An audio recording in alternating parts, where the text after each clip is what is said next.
네, 안녕하세요. 실전 법률 알려드리는 현변이고요. 배상명령 신청 제도에 대해서 안내를 좀 해드리려고 하는데요. 제가 생각하기에 우리 법에서 잘못 설계되거나 잘못 운영되고 있는 법들이 몇 가지가 있습니다. 그 중에 하나가 배상명령 신청 제도라고 생각을 좀 해요. 취지만 놓고 보면 너무 좋죠. 형사재판에서 법원이 유죄 판결과 동시에 범죄 피해자에게 가해자로부터의 직접적인 치료비, 위자료 이런 걸 받게 해주는 제도가 배상명령 신청 제도이거든요. 신청하는 것도 그렇게 어렵지는 않아요. 근데 문제가 뭐냐면 각하가 잘 나옵니다. 각하. 결국 이 배상명령 제도가 잘못 설계되었다, 잘못 운영되어 가고 있다라고 생각하는 게 결국은 형사법정에서는 아주 제한적으로만 이 배상명령 신청 제도에 대해서 인용하는 판결을 내려주고 대부분의 경우에 각하하는 결정을 많이 내려요. 각하라는 거는 이제 그 패소하고 같은 의미인데 기각은 이제 다시 재판할 수 없지만 이 각하라는 거는 다시 제기할 수는 있어요. 그래서 민사소송으로 다시 제기하라라는 취지예요. 아니 왜요? 형사재판에서 형사 피해자한테 치료비라든가 뭐 입원비라든가 위자료 같은 거 바로바로 인정해주면 너무 좋을 것 같잖아요. 근데 잘 안 해줘요. 인정만 되면은 배상명령을 했을 경우에 민사소송을 신청해서 인용받은 것과 동일한 효력을 받기 때문에 소멸시효도 중단시킬 수 있고 불법행위 손해배상으로도 인정받을 수 있고 그러면서 바로 집행도 할 수 있기 때문에 너무 좋은 제도로 볼 수가 있는데 문제는 실제 인용되는 판결이 거의 없다는 게 문제입니다. 이게 범죄 유형만 봤을 때는 상해, 폭행, 사기, 횡령, 절도, 강간, 불법 촬영 이런 정해져 있는 범죄가 있거든요. 이 범죄에 해당하면은 나도 신청할 수 있겠다라고 하고 이제 법원에서도 이 배상명령 신청을 하는 안내장이 날라와요. 그래서 이거 너무 좋다. 나도 이걸로 해서 편하게 배상을 받을 수 있는 건가 해서 신청을 하고 나서는 피해자분들이 많이 실망을 하시죠. 각하 판결이 나오니까. 실제로 실무를 하면서 배상명령 신청이 인용되기 위해서는 그 금액에 대해서 다툼이 없어야 돼요. 정확해야 됩니다. 만약에 배상 금액이 명확하지 않아서 형사법정에서 바로 1원 단위까지, 소수점 단위까지 맞춰줄 수 있는 그런 사건이 아니라면 이거는 민사소송에서 다퉈야 될 것을 형사법정으로 가져온 거기 때문에 원칙적으로는 형사법정에서는 그 금액에 대한 판단을 할 수 없기 때문에 각하하는 판결을 내리게 되는 거예요. 생각해보세요. 내가 누구한테 맞았어요. 그러면은 그 사람이 법정까지 갔을 때 내가 받아야 될 금액이 정확히 얼마입니까? 치료비나 일실수익 이런 것도 다툼이 있을 수가 있죠. 위자료는 어떻게 산정합니까? 위자료는 판사의 재량 범위이기 때문에 정확하게 판단이 불가능한 영역이란 말이죠. 또 경우에 따라서 뭐 경제범죄, 사기인 경우에도 내가 1억 원의 사기를 당했지만 일부 변제를 받았어. 1,000만 원 받고 1,100만 원 받았으면은 그 변제했다는 행위 때문에 배상받는 금액이 정확하지 않을 수가 있어요. 그런 경우에도 거의 일괄적으로 각하하는 판결을 많이 내려버립니다. 복잡한 분쟁이 있는 경우, 복잡한 다툼이 있는 경우에는 배상명령을 각하한다라고 되어 있는데 실질적으로는 거의 배상명령이 각하가 돼요. 예를 들어서 1억 원의 사기를 쳤는데 그 금액을 전혀 변제하지 않은 경우에 그 원금 정도에 대해서는 배상명령이 인정되는 경우가 있습니다. 거기다가 위자료도 청구하고 싶을 거 아니에요. 이런 거는 인정을 안 해줘요. 그거 같이 청구하면 그냥 각하가 된다라고 보시면 됩니다. 위자료 이런 거는 판사가 재량으로 판단을 해줄 수 있는 거잖아요. 오히려 어떤 측면에서는 판사가 심리를 해봤을 때 진짜 피해자가 고통을 많이 받았겠구나 라고 하면서 합의도 안 되고 피해 회복도 안 됐을 때 그 가해자에 대해서 양형을 정하면서 추가적으로 피해자에 대해서 이 정도는 위자료를 산정을 해야 될 것 같다 라고 내려줄 수 있는 거거든요. 사실 이런 식으로 운영된다면은 훨씬 더 이 배상명령 제도가 잘 운영되고 피해자분들 입장에서도 피해 회복에 아주 용이한 절차로 활용이 될 것 같은데 지금 이렇게 활용되고 있지가 않아요. 이런 식으로 배상명령을 각하를 많이 하고 위자료조차도 별도의 민사소송을 통해서 피해 회복을 하라고 하면은 사실 좋은 거는 변호사밖에 없어요. 형사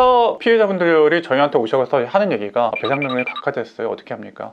민사소송을 하시는 수밖에 없습니다. 민사소송 통해서 위자료하고 손해배상을 청구하셔야 됩니다 라고 말씀 좀 드리는데 선임하라는 거잖아요. 저희는 뭐 나쁠 건 없어요. 제가 이런 얘기를 하는 것도 사실은 어떻게 보면은 유리한 얘기가 아닐 수도 있어요. 지금 현재 운영되는 이 방식에 따르면 1원 단위까지 손해액을 맞출 수 있는 그런 극단적인 경우에만 인정이 되고 있는데 그러면은 원래 이 배상명령 취지에는 좀 맞지가 않는 운용인 것 같아요. 사실은 제 개인적인 견해이긴 한데 이렇게 생각하시는 변호사님들도 꽤 있는 것 같아요. 다들 얘기를 안 하실 뿐이지. 어쨌든 지금으로서는 그렇게 운영이 되어 가고 있고요. 그래서 결론적으로 형사 피해자가 되었다가 그 가해자가 공판, 형사재판을 받았을 때 배상명령을 신청하셨다가 각하 판결을 받았을 경우에 그런 경우에는 변호사에게 오셔가지고 민사 손해배상을 의뢰를 하시는 수밖에 없어요. 이 배상명령 절차에 대해서도 간단히 좀 설명드리면 이 배상명령은 변론기일이 잡혀야 배상명령 신청에 대해서 결정을 할 수가 있어요. 뭐 약식명령, 벌금으로 끝나는 사건에 대해서는 애초에 이 배상명령 신청 자체가 안 되고요. 1심이든 2심이든 공판이 잡혀 있어야 됩니다. 최종적으로는 이제 항소심 2심의 공판기일이 잡히기 전까지는 배상명령 배상명령 신청을 하셔야 되시고요. 가능하면 1심 공판 기일 전에 배상명령 신청이 들어가는 게 좋겠죠. 금액이 틀리면 현재로서는 가차없이 각하를 하고 있기 때문에 금액을 정확히 확인하기 위해서 검찰에 또는 증거 신청이 끝난 경우에는 이제 법원에 신청을 하셔가지고 공소장 열람해 보셔야 되시고요. 그 피해 금액을 정확히 확인하신 다음에 그 금액을 배상명령으로서 신청하시면 됩니다. 배상명령서 신청서 양식 자체는 많이 인터넷에서 발견할 수 있는데 찾을 수 있다면 이 영상의 링크에 좀 남겨두도록 할게요. 일단 배상명령이 인용되기만 하면 너무 좋습니다. 이 확정 판결과 같은 효력이 있는 집행력이 있는 판결을 받을 수가 있거든요. 그걸 통해서 상대편한테 청구를 하시면 돼요. 너무 좋죠. 그러니까 답답한 거예요. 소멸시효도 중단됩니다. 불법행위를 안 날로부터 3년, 있은 날로부터 10년인데 이 소멸시효도 중단 효과가 있기 때문에 너무 좋아요. 제도 자체만 놓고 보면 너무 좋은데 각하가 많이 되는 방식으로 되어 있기 때문에 이게 상당히 좀 안타깝다. 배상명령이 그래도 좀 인용될 만하게 하려면은 단가지를 다 쳐내고 진짜 피해 금액 원금 딱 그 정도만 청구를 좀 하시는 수밖에 없어요. 그렇게 안 하면은 요즘 다 각하 나오고 있거든요. 신청 자체가 어렵지는 않지만 금액을 어느 정도로 설정할 것인가에 대해서만이라도 전문가의 좀 조력을 좀 받아보시는 것을 추천 좀 드립니다. 이 배상명령에 대해서 소개를 해드리려던 영상이 좀 쓴소리만 한 것 같은데 취지 자체는 굉장히 좀 좋은 제도이고 만약에 인용받을 수만 있다면 굉장히 효과적으로 집행 권한을 확보할 수 있기 때문에 법무 비용이 안 들잖아요. 그렇기 때문에 추천을 좀 드리지만 실질적으로 각하가 많이 나오기 때문에 좀 어려운 부분이 있다. 이렇게 알고 계시면 좋을 것 같아요. 자, 오늘 내용이 도움이 되셨다면 구독과 좋아요 한 번씩 눌러주시고요. 제가 요즘에 댓글 읽으면서 댓글에 대해서 답을 거의 하나하나씩 다 드리고 있거든요. 영상도 만들어 드리고 그러니까 댓글 달아주시면은 제가 가능한 보고 답변을 좀 드리도록 하겠습니다. 시청해주셔서 감사합니다.